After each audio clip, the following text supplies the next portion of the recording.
പ്രിയപ്പെട്ട മറയൂർ കാന്തല്ലൂർ പ്രദേശ safari jeep operate ചെയ്യുന്ന ഓപ്പറേറ്റർമാരുടെയും ഓണർമാരുടെ ശ്രദ്ധയ്ക്ക് വേണ്ടിയിട്ടാണ് ഈ കാര്യങ്ങൾ ഇവിടെ വിശദീകരിക്കുന്നത്. കഴിഞ്ഞ മാസം മറയൂരിലെ വിവിധ രാഷ്ട്രീയ കക്ഷികളുടെയും അതോടൊപ്പം തന്നെ പഞ്ചായത്ത് ഭരണസമിതിയുടെയും ഒരു സംയുക്ത യോഗം വിളിച്ചിരുന്നു. ആ യോഗത്തിൽ നമ്മൾ കുറച്ച് മറയൂരിൻ്റെ പ്രാദേശികമായ കുറച്ച് അധികം വിഷയങ്ങളെക്കുറിച്ച് സംസാരിക്കുകയുണ്ടായി. ആ സംസാരിച്ചതിൻ്റെ അടിസ്ഥാനത്തിൽ മറയൂർ പ്രദേശത്ത് സഫാരി ജീപ്പിൻ്റെ എണ്ണം ക്രമാതീതമായി വർദ്ധിച്ചിട്ടുണ്ട്. അപ്പോൾ ആ വർദ്ധിച്ചിരിക്കുന്ന ജീപ്പുകൾക്ക് അതിൻ്റെ നടപടിക്രമങ്ങൾ പാലിച്ചുകൊണ്ട് ഒരു പഞ്ചായത്ത്, മറയൂർ പഞ്ചായത്തിൻ്റെ കീഴിൽ വരുന്ന വാഹനങ്ങൾക്ക് മറയൂർ പഞ്ചായത്ത് ഒരു നമ്പർ അനുവദിക്കുന്നതിനുള്ള തീരുമാനമെടുത്തിട്ടുണ്ട്. ആ തീരുമാനം നിലവിലെ നിയമപരമായ ഡോക്യുമെൻ്റുള്ള വാഹന ഉടമകളിൽ നിന്നും ഒരു ഫോർമാറ്റിൽ അവർ അപേക്ഷ സ്വീകരിക്കുകയും ആ അപേക്ഷ സ്വീകരിച്ചതിൻ്റെ അടിസ്ഥാനത്തിൽ ജില്ലാ മോട്ടോർ വാഹന വകുപ്പും പോലീസ് ഡിപ്പാർട്ട്മെൻറ്റും ഗ്രാമപഞ്ചായത്തും സംയുക്തമായി ഇത് പരിശോധിച്ചുകൊണ്ട് ഇവിടുത്തെ 4 ട്രേഡ് യൂണിയനുകളാണ് അതിൽ ഉൾപ്പെട്ടിരിക്കുന്നത്. INTUC, AITUC, CITU, BMS.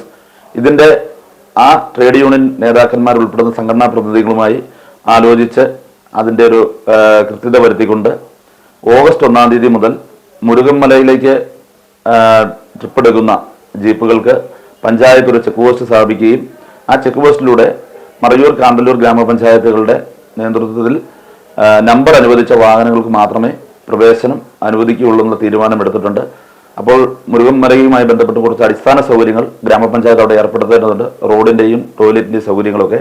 അപ്പോൾ ആ സൗകര്യങ്ങൾക്ക് വേണ്ടിയിട്ട് നിലവിലെ സർക്കാരിൻ്റെ DPCക്ക് ഒരു അനുമതി ലഭിക്കുന്ന മുറയ്ക്ക് അവിടുത്തെ റോഡുകളുടെയും ആ പോരായ്മകൾ പരിഹരിച്ചുകൊണ്ടാണ് അവിടെ ജീപ്പുകളുടെ നമുക്ക് ഒരു നിയന്ത്രണ വിധേയമായി കടത്തിവിടാൻ ഉദ്ദേശിക്കുന്നത്. അപ്പോൾ അത് നടപ്പിലാക്കുന്ന സമയത്തിനുള്ളിൽ തന്നെ മുഴുവൻ സവാരി ജീപ്പുകളും ഈ പഞ്ചായത്ത് രജിസ്ട്രേഷൻ എടുക്കേണ്ടതാണെന്ന് ഇന്നത്തെ കമ്മിറ്റിയിൽ തീരുമാനമായിട്ടുണ്ട്.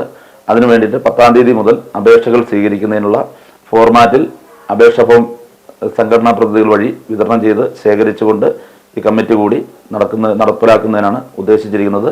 അതോടൊപ്പം തന്നെ മുരുകൻമലയിലേക്ക് ഒരു എൻട്രൻസ് ഫീസും നമ്മൾ ഏർപ്പെടുത്തുന്നുണ്ട്. ആ ഏർപ്പെടുത്തുന്ന എൻട്രൻസ് ഫീസ് മറയൂരിൽ വരുന്ന ടൂറിസ്റ്റുകൾ മറയൂരിൻ്റെ വിവിധ പ്രദേശങ്ങളിലെ ലക്ഷ്യമായി വലിച്ചെറിയുന്ന പ്ലാസ്റ്റിക്കുകൾ ശേഖരിക്കുകയും അതിനെ നിർമ്മാർജ്ജനം ചെയ്യുന്നതിനുള്ള നടപടിയുടെ ഭാഗമായി ആയാണ് നമ്മൾ ഒരു ക്ലീൻ ഹരിതകർമ്മ സേനയുടെ നേതൃത്വത്തിൽ ഹരിത ചെക്ക് പോസ്റ്റ് സ്ഥാപിച്ചുകൊണ്ട് ഒരു എൻട്രൻസ് ഫീസ് ഏർപ്പെടുത്തിയായിരിക്കും മുന്നോട്ട് പോകാൻ ഉദ്ദേശിക്കുന്നത്.